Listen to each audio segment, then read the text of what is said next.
자, 오후 예배 하나님 말씀 다 같이 찾겠습니다. 사무엘하 3장 1절로 5절 말씀을 같이 합독하겠습니다. 사무엘하 3장 1절로 5절까지 우리 같이 읽습니다. 시작. 사울의 집과 다윗의 집 사이에 전쟁이 오래매 다윗은 점점 강하여 가고 사울의 집은 점점 약하여 가니라. 다윗이 보련에서 아들들을 낳았으되 아들은 암몬이라. 이스라엘 여인 아히노암의 소생이요 둘째는 길랍이라. 갈멜 사람 나발의 아내였던 아비가일의 소생이요 셋째는 압살롬이라. 그술왕 달메의 딸 마아가의 아들이요 넷째는 아도니아라. 핫깃의 아들이요 다섯째는 스바랴다. 이달랴의 아들이요 다섯째는 이드로람이라. 다윗의 아내 에글라우의 소생이니 그런 다윗이 헤브론에서 낳은 자녀들이더라. 아멘. 오후의 말씀은 신앙 성숙함의 반환점의 증거들, 신앙의 성숙함의 반환점을 돌 때에 증거가 있다고 여러분들에게 말씀을 하기를 원합니다. 고린도 후서 3장 15절 16절에 보면 사도 바울이 이런 말씀을 했어요. 어떤 말씀이냐면은 구약의 모세의 글을 수건으로 덮었다. 이렇게 수건으로 덮었다. 모세가 얼굴을 십계명을 갖고 내려올 때에 그 얼굴에 광채가 나서 백성들이 그 얼굴을 볼 수 없기 때문에 수건을 덮었어요. 그래서 이스라엘 백성들을 향하여 볼 때는 수건을 쓰고 하나님을 향하여 볼 때는 수건을 벗는 내용이 나와 있는데, 이 수건, 모세가 얼굴에 수건 쓴 것을 사도 바울은 뭐냐면은 구약의 모세의 모든 글, 구약의 글은 수건이 덮여 있다 이렇게 이야기하고, 그 수건이 예수 안에서는 벗겨지니라 이렇게 됐어요. 구약은 수건이 덮여 있고, 이 말이에요. 구약은 뭐에 덮여 있다고요? 수건이 덮여 있고, 신약은 수건이 벗겨졌다. 무슨 이야기인가를 아면 중요한 것을 깨닫게 되는데, 구약은 전부 다 어떤 것을 비유하고 있다 이 말입니다. 수건이 덮어졌다는 것은 그 안에 뭔가를 비유하고 있는데 밖에는 안 보인다 이런 뜻이거든요. 그러면 구약이 무슨 이야기냐면 구약은 예수님 이야기입니다. 예수님의 이야기를 다 비유로 이렇게 해놨기 때문에 수건에 덮여 있는 것처럼 보이는 거예요. 그러나 그 수건 안에는 어떤 이야기가 있냐? 예수님 이야기가 있다. 그래서 예수 안에 들어오면 뭐가 벗겨져요? 수건이 벗겨진다. 그러니까 구약의 모든 내용은 누구 이야기냐면 예수님 이야기인 줄로 믿습니다. 예수님 자신도 친히 요한복음 5장 39절에 너희가 영생을 얻기 위하여 성경을 연구하거니와 이 성경은 나에 대한 증거다. 이렇게. 구약은 너희들이 연구하지만 구약이 다 뭐다고요? 예수님의 이야기다. 이 말을 자신도 하고 있는 거예요. 바울도 하고 있고. 그래서 여러분 보세요. 우리가 예를 들어 보세요. 성막은 그냥 집으로 되어 있잖아요. 성막을 천으로 이렇게 해놨지만 그 집의 모양은 수건이 덮여 있는 모양으로 되어 있어요. 그러나 수건으로 덮여 있는 그 안에는 누구의 모양을 그려놨냐면 예수님을 그려놨음을 믿으시기를 바랍니다. 그래서 예수님이 친히 요한복음 2장에 보면 이 성전을 헐라. 며칠 만에 짓는다고요? 내가 3일 만에 지으리라. 그러니까 유대인들이 아니 저놈 40년 동안 지은 것을 지가 어떻게 3일 동안에 짓겠느냐. 그러니까 예수님이 그것은 자기의 성전된 자기 몸을 말하는 것이다. 제자들도 수건이 덮여 있어 몰랐지만은 예수님이 죽고 부활하신 후에 깨달았다. 수건이 벗겨졌다 이렇게 나오잖아요. 그래서 우리는 구약을 볼 때에 수건을 벗고 보는 법을 배워야 돼요. 그러니까 구약을 보면 뭘 벗겨져야 된다고요? 수건이 벗겨져야 되는 거예요. 그러니까 수건이 벗겨져야 되는데 그 이야기는 보세요. 구약은 누구의 모양을 그려놓은 수건이 덮어진 거예요? 예수님의 모양을 그려놓은 수건이 덮어진 거지만 여기까지 끝내면 안 돼요. 그 예수님은 바로 우리들에게 주셨습니다. 할렐루야. 다시 말하면 예수님의 이야기는 또 나의 이야기입니다. 여기까지 가야지 정확하게 구약을 알 수가 있어요. 분명히 구약은 어떤 비유냐, 예수님의 이야기를 비유로 그려놓은 거예요. 그러나 그 비유 속에 예수님의 이야기 속에는 여러분이 들어있습니다. 그래서 신학교회의 성도들의 목적지는 예수 그리스도십니다. 예수님을 닮고 예수님의 모양을 그려져야 될 줄 믿습니다. 제가 구약을 이야기할 때에 십계명이 뭐냐 할 때에 그 십계명은 바로 예수 그리스도를 말합니다. 깨닫기를 바랍니다. 목사님 무슨 십계명이 예수님입니까? 수건이 덮어질 때는 십계명이 예수님인지 모르지만은 자, 첫 번째 내려온 깨진 십계명은 말씀이 육신이 돼요. 말씀이. 그러니까 그 돌파는 예수님의 육신을 말하는 거예요. 뭘 말한다고요? 예수님의 육신. 하나님이 만들어준 돌파는 예수님의 몸을 이야기하고 그 몸에 기록된 4계명, 5개, 6계명 있잖아요. 하나님 사랑, 이웃 사랑은 뭐냐? 하나님 사랑은 1계명부터 4계명까지는 하나님의 형상을 모양을 말합니다. 알겠지요? 하나님 사랑. 그 다음에 이웃 사랑. 예수 하나님의 인격을 말한 줄로 믿으시길 바랍니다. 그래서 하나님의 형상과 모양이 누구냐? 예수 그리스도십니다. 믿으시기를 바랍니다. 그 깨진 돌판이 다시 똑같이 모세가 만들어서 올라갔어요. 이건 누구를 말하느냐? 부활하신 예수 그리스도십니다. 할렐루야. 예수가 부활하셔서 다시 하늘로 올라간 것을 승천하신 예수 그리스도십니다.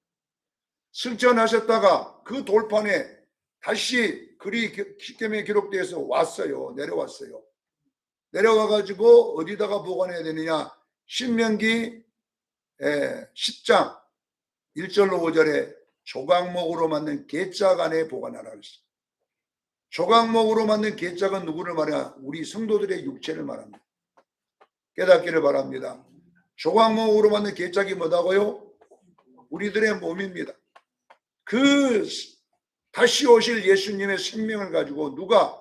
성령 하나님이 여러분 속에 오셨어. 그 생명은 어떤 모양이냐? 하나님의 형상과 모양. 예수 그리스도의 DNA임을 믿으시길 바랍니다. 이제 우리 속에 예수님이 오신 거예요. 그래서 우리가 전도하면 영접기도 시키잖아요. 누구를 영접합니까? 예수님을 영접하세요. 예수님이 34년짜리 예수님이 영접이 됩니까? 안 됩니다. 그분은 영원히 하나님의 보좌 우편에 앉아 계시고 재림의 날에 오실 줄로 믿습니다. 그러면 지금 우리가 영접하는 이 예수님은 누구냐 이거예요. 성령으로 오신 예수님의 생명. 이것이 바로 여러분의 새 사람입니다. 깨닫기를 바랍니다. 예수님, 성령으로 오신 예수님의 생명은 예수님과 똑같은 DNA를 가진 하나님의 형상과 모양을 말하고 있다는 것을 기억하기를 바랍니다. 그래서 이렇게 여러분들이 뚜껑이 열려야 돼요. 수건이 벗겨진 상태에서 이 놀라운 일을 보면 여러분의 신앙이 어떤 것인가를 알아야 돼요. 자, 여러분, 우리 신앙생활이라고 하는 게 뭐냐면 신앙생활을 꼭 여러분들이 기억해야. 신앙생활이 뭡니까 도대체? 신앙생활 아셔야 돼요. 신앙생활이라고 하는 것은 교회만 왔다 갔다 하는 것이 신앙생활이, 그것도 신앙생활의 한 부분일 수 있지만은 교회만 왔다 갔다 하는 것이 신앙생활이 전부가 아닙니다. 자, 여러분 아셔야 돼요. 우리가 예수를 믿으면, 제가 이야기, 예수를 믿으면 거듭나는 겁니다. 거듭나는 거 맞지요? 예수 믿으면 어떻게 한다고요? 거듭나는 거예요. 예수 믿으면 어떻게 된다고요? 거듭난다. 거듭난다는 말은 다시 났다. 어디서? 위에서 다시 났다.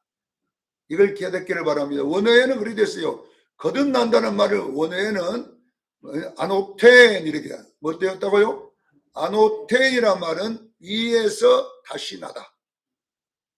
그러니까 결론은 뭐냐고, 우리가 예수를 믿게 되면 하늘에서, 위란 말은 하나님께서 이 말이에요. 위에서 예수의 생명이 내게 들어온 것. 이것을 새 사람이라고 거듭난 거라고 깨닫기를 바랍니다. 그러면 자, 예수 믿으면 우리가 바로 죽어서 천당 가요, 안 가요? 지금 노갑사님 그사님 지금 50년 전에 믿었는데도 안 가고 지금 하얗게 앉아있잖아요. 예수 믿으면 죽으면 바로 천당 가는 게 아니라니까요. 근데 우리는 예수 믿고 천당 간다고만 알아버리면 안 되지요. 예수 믿고 이 땅에 살다가 천당 가야 됩니다. 그렇지요? 근데 이 땅에 예수 믿고 사는 날 동안을 신앙생활이라고 한단 말입니다. 여러분이 예수 믿고 죽을 때까지 사는 기간이 뭐다고요? 신앙생활이라고 해요. 그러면 신앙생활은 뭐 하는 기간이냐? 네, 이걸 아셔야 돼요.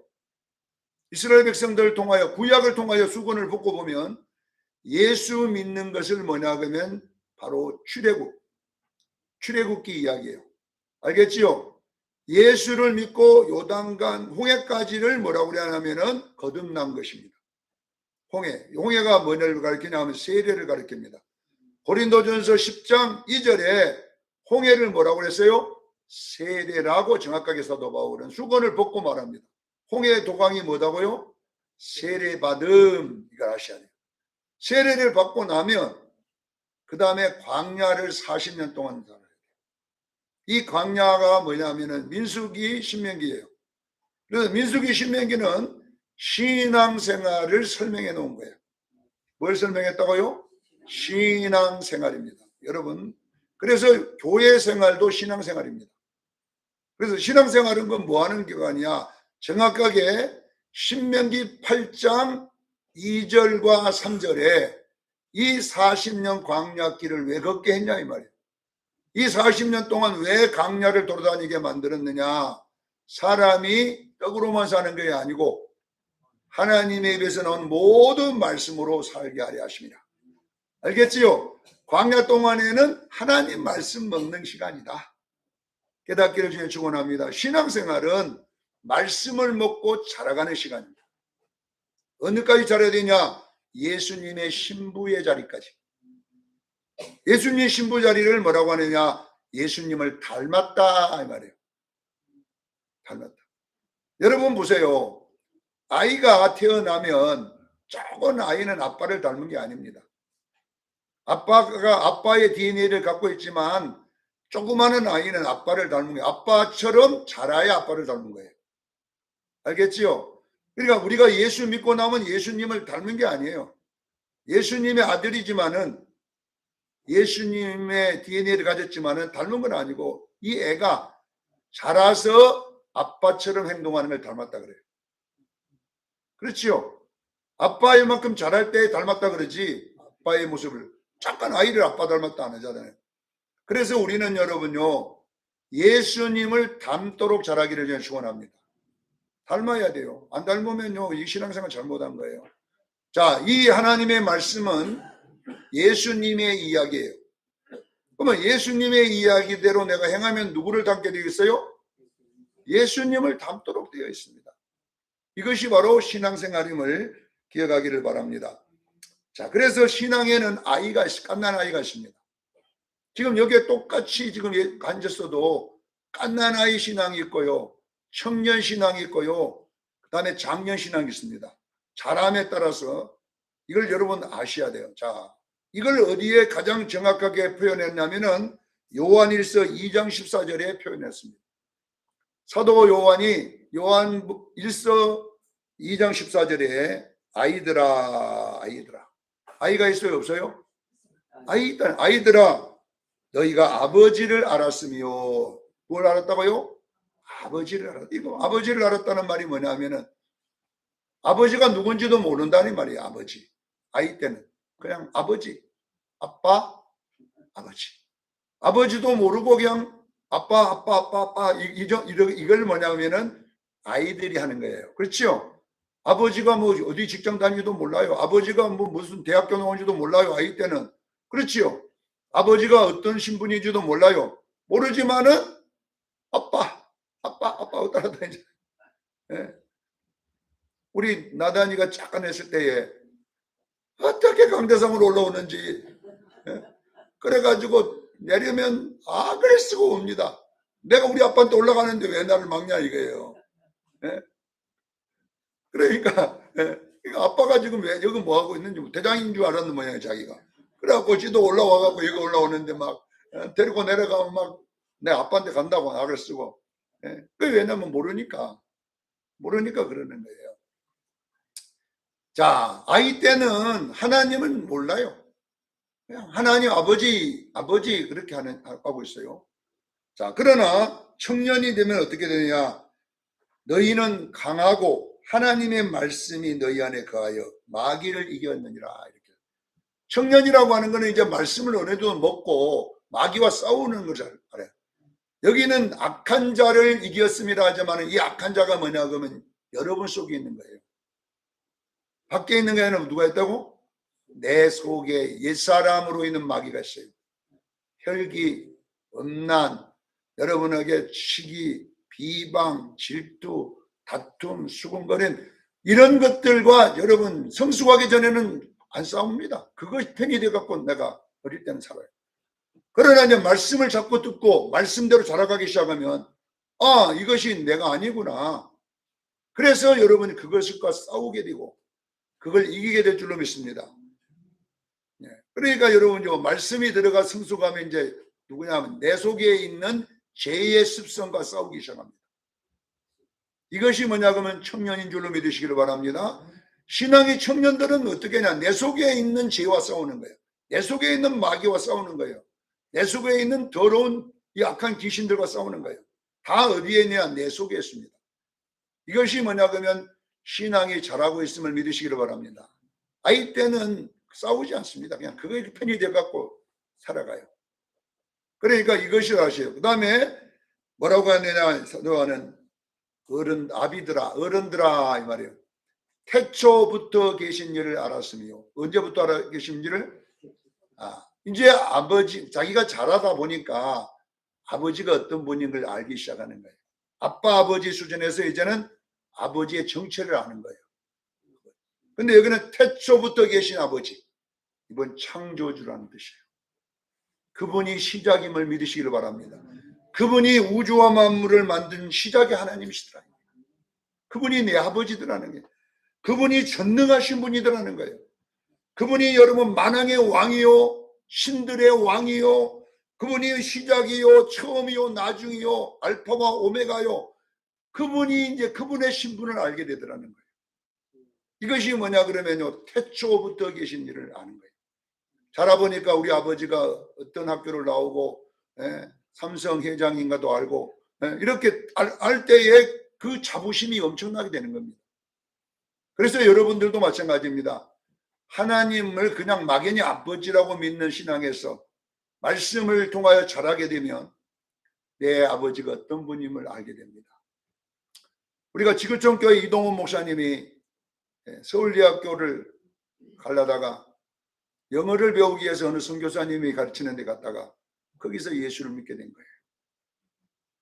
그래서 거기서 뭘 하나를 딱 말씀이 들어왔냐 그러면은 요한복음 로마서 8장 몇 절입니까? 아빠 아버지라 양자형을 아빠 아버지라. 하나님이 나의 아빠 아버지라는 것이 그냥 탁 들어온 순간에 얼마나 감동을 받아버렸는지 한 달 동안 울면서 다녔답니다. 그분이 내 아버지더라는 거예요. 그분이 아버지. 그래가 아버지라는 그걸 부르다가 한 달 동안 울면서 아버지. 교회는 얼마 안 다녔지만요. 믿음이 확 성숙해져 버린 거예요. 여러분이 믿는 아버지는 어떤 분입니까? 이 아버지를 우리는요 알아야 돼요. 알아야 된다. 내가 믿는 아버지가 누구? 태초부터 계신 아버지. 태초란 말이 뭐냐? 시작도 없고 끝도 없는 분이에요. 그분이 시작이십니다. 그분이 마지막이십니다. 그분이 알파입니다. 그분이 오메가입니다. 그분이 처음이고 마지막입니다. 그분이 나의 아버짐을 피부로 느껴진다는 거예요. 이제는 이게 성숙이라는 거잖아요. 이때부터 어떤 일이 일어나냐? 철이 들기 시작하더라는 거예요. 효도하기 시작하더라는 거예요. 야, 아버지. 예. 여러분 어릴 때는 효도가 뭔지 몰라요. 철이 들기 전에는 몰라요. 자기중심적이고, 예, 아버지 맨날 뭐 달라고. 예, 얼마 전에 그러더라고. 예, 딸이 전화 오면 뭐 엄마 먹고 싶은 거 없어? 이렇게 한다고 그래요. 엄마가 필요한 걸 묻는데 딸이 전화 오면. 근데 전화 절대 안 하는 놈들이 아들이래. 기태 빼고는. 기태는 하루 3번씩 전화해 보니까 기태는. 엄마 어디 있어요? 엄마 어디 있어요? 예. 근데 보니까 대부분 아들이 기태처럼 한 아들이 별로 없어. 예. 근데 예, 나 같은 아들이 있으면 예. 전화할 때는 뭐냐? 돈 필요할 때만 전해. 아들은 근데 그래 다 그러더라고. 아들은 뭐가 필요할 때?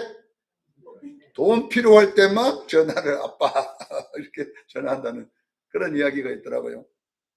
그러니까 철이 안 들어서 그래요. 철이 안 들어서. 아빠가 어떤 분인가를 잘 모르니까 그래요. 진짜 아빠를 제대로 알게 될 때에 아빠에게 뭐 해야 되냐? 예배할 수밖에 없어요. 아빠, 무난히 인사할 수밖에 없어요. 아빠, 이렇게. 여러분, 우리 수정교인들도 좀 성숙해지기를 바랍니다. 하나님께 정말로 효도하는 그런 철든 좀 성숙한 교인이 나와야 됩니다. 그렇게 되기를 저는 축원합니다. 그래서 이제 이렇게 하나님을 알아가는 이런 과정을 뭐라고 하느냐? 성화의 과정이라고 해요. 성숙해 가는 거예요. 자, 여러분 사무엘 상하의 주인공은 다윗과 사울입니다. 사울은 주인공이 아니에요. 이거는 좀 조연이에요. 조연. 사울은 조연이고 이제 다윗은 주인공입니다. 자, 여러분 지금까지 우리는 수곤을 듣고 보면 이 이야기는 구약의 왕들의 이야기예요. 첫째 왕, 둘째 왕의 이야기가 그려져 있습니다. 이 이야기는 사무엘상의 이야기는 그냥 구약의 역사 이야기입니다. 이걸 듣고 보면 수곤이 그러나 수곤을 듣고 보면 이 다윗과 사울은 내 속에 있는 어떤 신앙의 이야기를 다루고 있습니다. 깨닫기를 바랍니다. 다윗과 사울이 여러분 속에 있다 이 말이에요. 어떤 모습으로? 신앙의 모습으로 있다는 거예요. 그러면 다윗이 나타내는 모습이 뭐냐? 다윗이 동생이고 사울이 장이니까 먼저잖아요.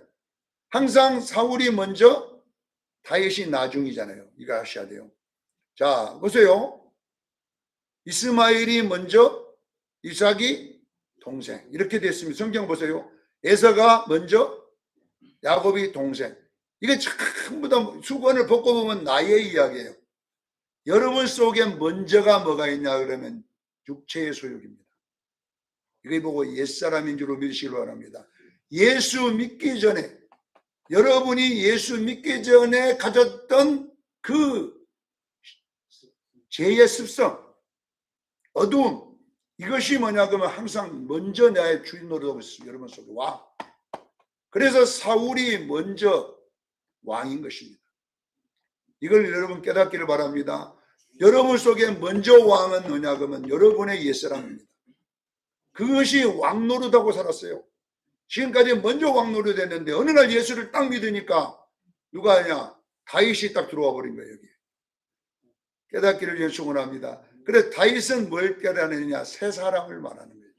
에베소서 4장 22절 24절에 그 나왔잖아요. 옛사람, 자기의 옛 습성을 따라 있는 옛사람은 어떻게 하라고? 벗어버리고 새 사람을 입으라 이렇게 되어 있습니다. 그러니까 보세요. 어두움이 먼저 여러분 속에 왕노릇하고 있었는데 어느 날 거듭남을 딱 통해서 빛이 들어와 버린 거예요. 이 빛이 뭐냐 그러면 예수님의 DNA요. 여러분의 영혼임을 믿으시기를 바랍니다. 그런데 먼저 누가 있었느냐?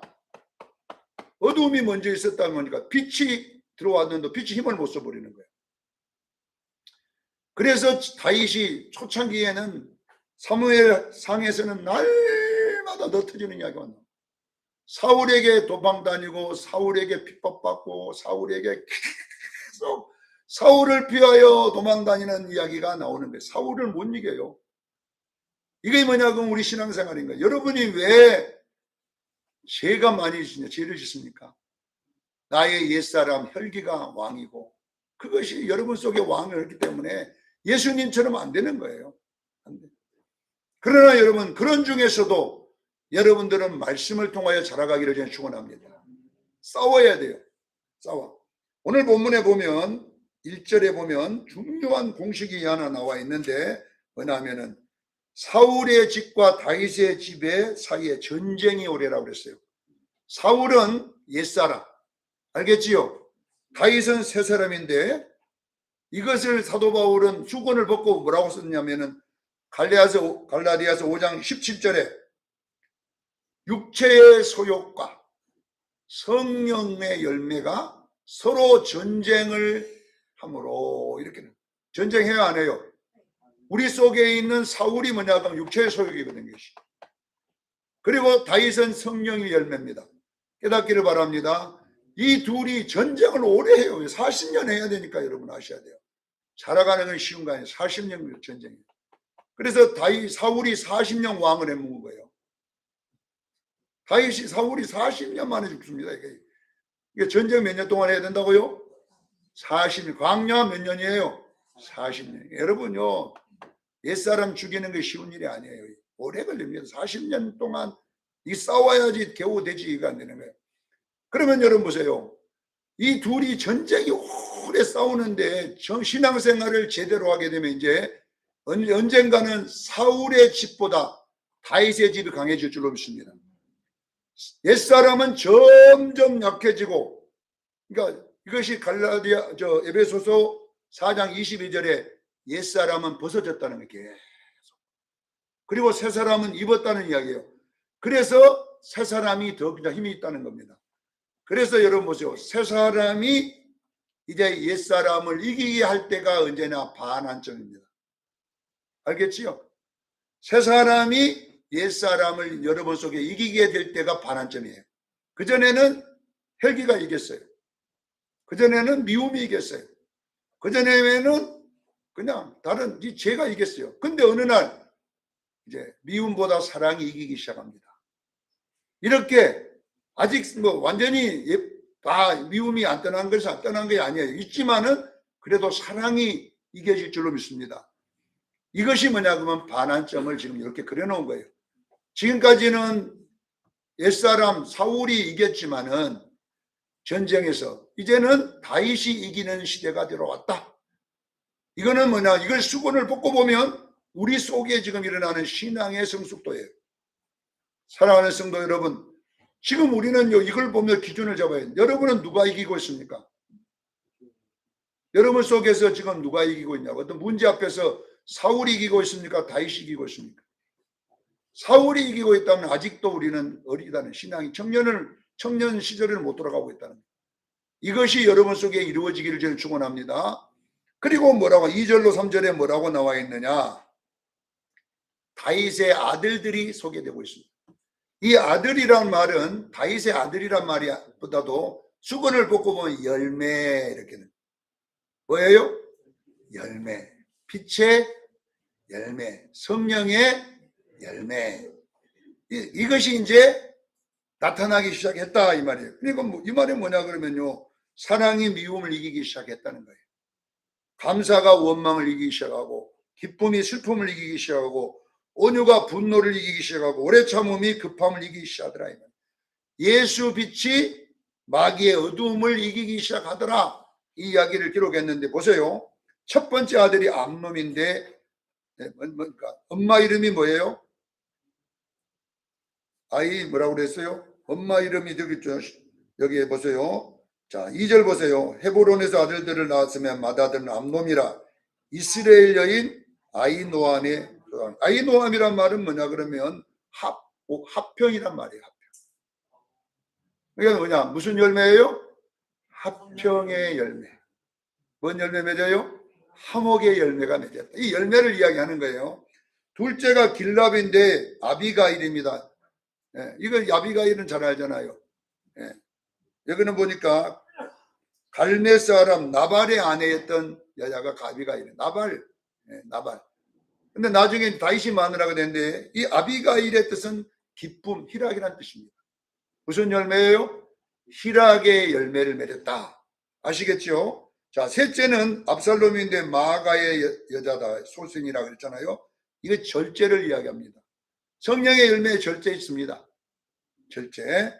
넷째는 아도니아인데 핫깃의 소생이라 했는데 온유라는 뜻이에요. 온유. 성령의 열매 온유 있어요? 없어요? 온유 있잖아요. 다섯째가 스바다인데 이달랴의 소생. 이달랴는 양선입니다. 존중하다 이런 양선을 뜻합니다. 여러분 여섯째는 이드람인데 이글라의 소생인데 자비를 뜻합니다. 성령의 열매 뭐 있어요? 자비 있어요. 오래 참음과 자비와 이렇게. 그러니까 지금 요 열매들은 전부 다 무슨 걸 상징으로 그러느냐. 이 여자들이 상징하는 것은 어떤 사상입니다. 깨닫기를 제가 축원합니다. 그래서 다윗이 이제 지금까지 아들을 안 낳다가 갑자기 사울의 집을 이길 때부터 이놈의 열매들을 소개해 놓은 것은 뭘 말하느냐. 이제 성령의 열매가 어두움을 이겨낼 줄로 믿습니다. 이것이 뭐냐 그러면 성숙도입니다. 지금까지는 미울 일이 생기면 미움이 내 주인 돼가지고 계속 미움이 있어. 그러면 이런 일이 일어나면 여러분 무엇을 깨달으냐. 미워하지 말고 내가 아직도 어리구나. 그래서 우리는 싸우기를 제일 축원합니다. 사랑하기 위해서 말씀 붙잡고 기도하고 막 그걸 싸울 때에 그 미움이라는 내 속에 있는 마귀가 물러갈 줄로 믿습니다. 점점 약해져 가는 거예요. 자, 그래서 우리 교회는 적어도 여러분들이 예수님 40년 믿었으면 100% 못 닮는다 할지라도 50%는 예수님 닮아 있어야 될 거 아니에요. 왜 이렇게 안 닮아버리고 왔냐 이 말이에요. 이런 싸움을 안 했기 때문에 그래요. 그냥 내 속에 미움이 왕이고 음란이 왕이고 내 속에 혈기가 왕이고 전부 다 이것들이 내 속을 통치하고 자기 마음대로 사는 거예요. 사울이 그냥 왕으로 살아버리는 거예요. 사울이 내 속에 왕이다니까. 다윗이 뭐냐? 다윗은 조그마한 빛이 돼가지고 내 속에 영혼이 그렇게 해서 힘을 못 쓰고 있는 상태를 뭐냐 그러면 신앙이 성숙하지 않는 상태입니다. 사랑하는 수영계 성도 여러분, 나는 우리 수영계 성숙해 가기를 바랍니다. 여러분은요 영적 전쟁을 하고 있는 거예요. 옆에 있는 사람과 싸우는 게 아니라 내 속에 있는 것과 싸우는 거예요. 내 속에 사울과 다윗의 집이 전쟁이 오래요. 둘이 전쟁하고 있는데 이제는 사울의 집은 점점 벗어버리고 다윗의 집은 입어지기를 저는 축원합니다. 그래서 여러분 속에는 성령의 열매가 맺어지기를 저는 축원합니다. 어느 날부터 이겨지는 거예요. 미움, 사랑의 미움을 이기기 시작합니다. 어느 날부터 감사가 원망을 이기게 되고 기쁨이 슬픔을 이기게 되고 온유가 분노를 이기게 되고 오래 참음이 급함을 이기게 되는 일들이 일어나기 시작한다는 거죠. 그것은 뭐냐? 반환점이라는 거예요. 할렐루야. 신앙의 반환점이 여러분 성숙해 가는 거예요. 그래서 여러분 이정 예수 믿을 거 여기에 이대로 가야 돼요. 교회만 왔다리 갔다리 시계 종소리 시계 뭐 있잖아요. 방울입니까? 시계 방울 시계 방울처럼 그냥 왔다리 갔다리 하다가 교회만 다니면 무슨 소용이 있어요? 성경에 안 된다는 거예요. 예수 믿고 거듭났으면 이제는 갓난 아이 다윗이 들어온 거예요. 그리고 사울은 왕이 돼갖고 있습니다. 다윗도 왕의 안수를 받았지만 아직 힘이 없어요. 안 자라니까. 그러나 다윗이 말씀을 먹으면서 점점 자랄 수로 믿습니다. 빛이 자라고 어둠이 작아지니까 어느 날 이것이 역전 딱 되니까 그때부터 뭐이 나와요? 열매가 나오더라. 할렐루야. 성령의 열매를 맺기 시작하더라. 이것이 성숙의 특징입니다. 우리 수정교회 성도 여러분, 여러분들은 성령의 열매를 어떻게 맺는가도 모르고 성령의 열매가 뭔지도 모르고 교회만 왔다리 갔다리 시계 밑에 그 축처럼 왔다 갔다 하다가 주님 앞에 가면 안 되잖아요. 이걸 보고 뭐냐? 벌거벗고 구원받는 거예요. 벌거벗고. 이왕이면은 성도의 오를 행실, 빛나고 깨끗한 세마포, 이것이 뭐냐? 빛의 열매, 성령의 열매를 맺어서 주님 앞에 갈 때에 성숙한 그리스도의 신부로 들어가는 성도들이 되기를 예수 이름으로 축원합니다. 기도하겠습니다. 거룩하신 하나님 우리 아버지,